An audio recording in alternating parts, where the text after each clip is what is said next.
Okay, before we get carving, I have to let you guys know that when you're using a template, it's really, really important that you get eye level with your cake and the template that you're carving, because it will not be accurate unless you are eye level with that template. So right now I am sitting on a dining room chair at my quite tall bench. I think it's just regulation kitchen bench size. And it wasn't quite tall enough, so I grabbed a couple of books and put them in a plastic bag just to protect them, and then that is at the perfect height for me. All right, let's get stuck into this carving. Going to make sure my center dowel is aligned with the center dowel on the template, and I'm going to just start carving away until I can see the outline of my template. I'm trying to keep my knife really flat and level, and I'm only taking off just thin slithers at a time. I'm keeping all of the offcuts to use later.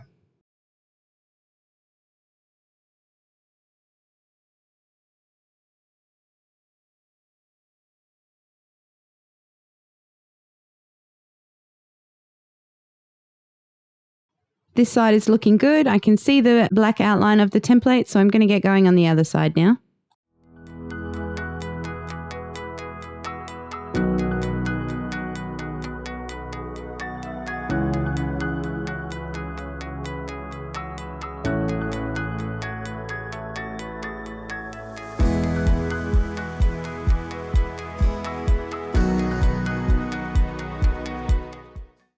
Then I'm going to turn the cake around, line up my template again, and if I can see that the cake is not perfectly in line with the template, then I'm just going to fix it.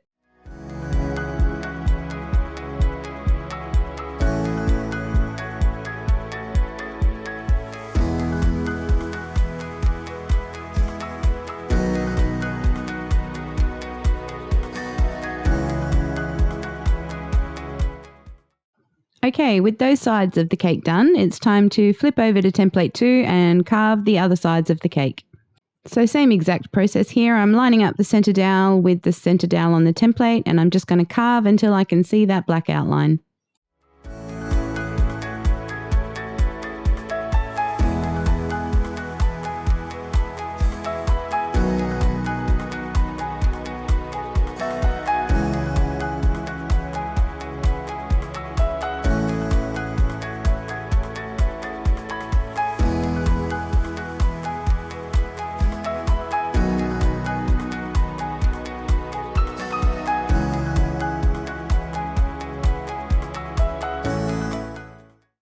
Now moving on to the front of the cake, which is Elsa's chest.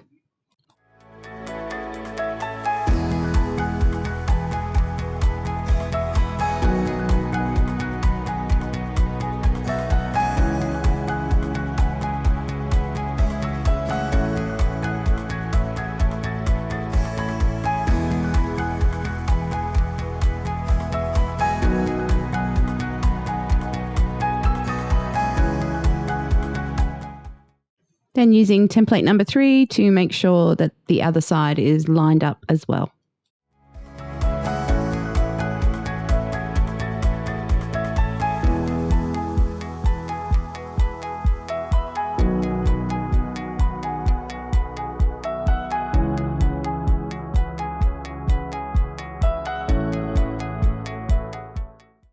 The next step is to mark in where her arms are going to be, and an easy way to do this is to just cut out the arm that's on the template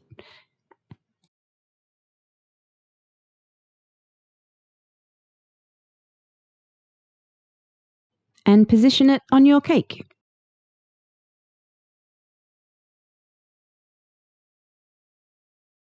I'm just going to mark the placement of this template for now, just using a small serrated knife and going all the way around the template. And I'll do the same thing on the other side. Now I know where the arms are positioned, I'm going to go back to template number 1 and I'm going to look at how much of the arm is visible from the front of the cake. I did eyeball it, but I think from memory it's about 1.5 inches. That's how I know how deep to go with this cut and how much I'm going to actually carve away. I'm marking in that same 1.5 inch measurement, just eyeballing it on the front of the cake as well. Now I'm just going to mark in that line, that curve of her bosom that you can see on template number 1.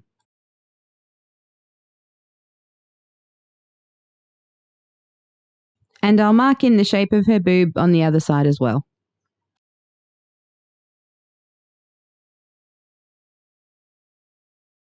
So now that I've marked in her arm and her bust, I know which area of cake I need to carve away. So I'm going to carve that out in a curved motion. I'm going from the mark of the arm to the mark of the bust line.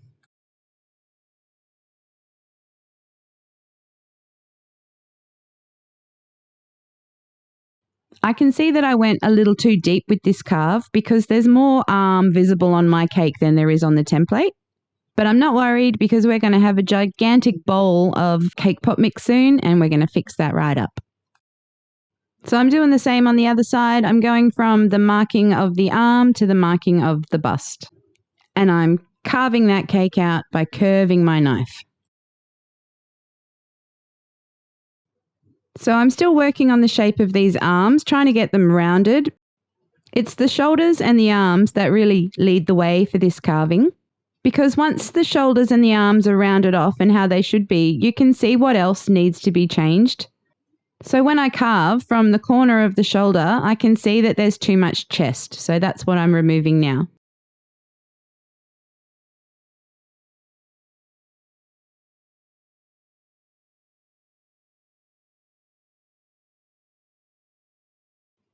Now I'm going to shave off these sharp corners and make her arms nice and rounded. And as I've done that, I can see that I haven't made that cut in there deep enough. So I just fix that, keep rounding off. I'll shave away any areas that look too bulky as I go.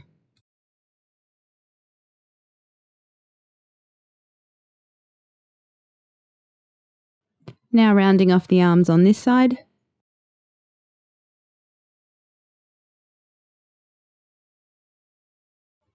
Then I'm just going to have a little clean up and a little look and a little feel and make sure it's all sort of even on both sides and looking roughly how it should be as a woman's chest area. And during this examination, I can see that there's just too much bulk on her chest area still. So I'm just going to carve some away. Now I'm going to round off the sharp corners of her bosom. And I'm going to just keep moving it around and looking at it from all angles and just removing tiny little pieces at a time, just of what I think looks wrong. Here at the back, I can see that the left shoulder doesn't match the right one at all, so I'm just going to make little changes to fix that.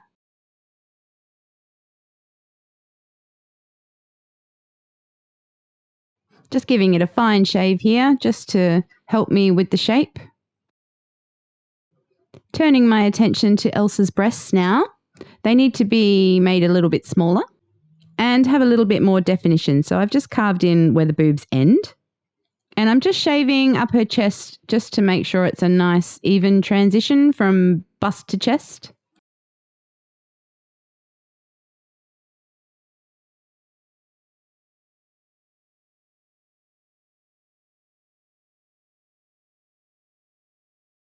It's so obvious to me looking at this footage to see that her right shoulder is still very sharp and pointed compared to the other one, but for some reason I just didn't see it at the time. But moving on, I'm just going to squish some of these offcuts together. I couldn't be bothered mixing the whole bowl right now, knowing that I had the head carving still to go. So I just squished a little bit of what I had in there together, and I'm just going to use that to fill out the shape of her breasts.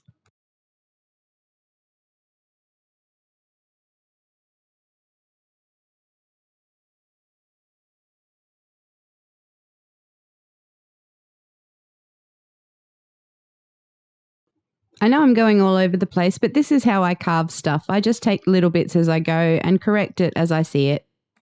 The templates we used at the beginning were just a starting point. You can't get depth and detail in your sculpture from a 2D template. So you just need to keep moving it around, looking at it from different perspectives, fixing little bits here, fixing little bits there. And then eventually all those little changes will come together and it will start looking really good.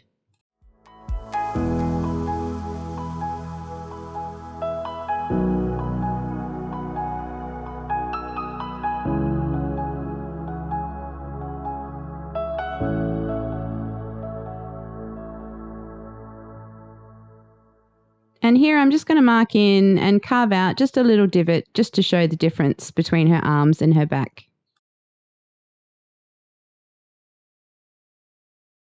I'm starting to feel pretty good about how this is looking, just making a few more little changes, making her more rounded and feminine and curvy. And going to fix the uniboob situation, give her 2 separate boobs and really neaten up the shape of them.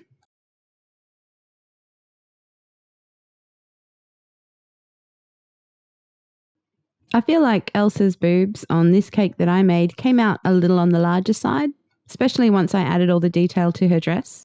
So maybe keep this in mind when you're looking at the size of your Elsa cake boobs. I'm just going to fill in the other boob with some more cake pop mix just to even them out and fill out the shape. And then I'll just give her a bit of a fondle and she's all done. It's not creepy if it's cake.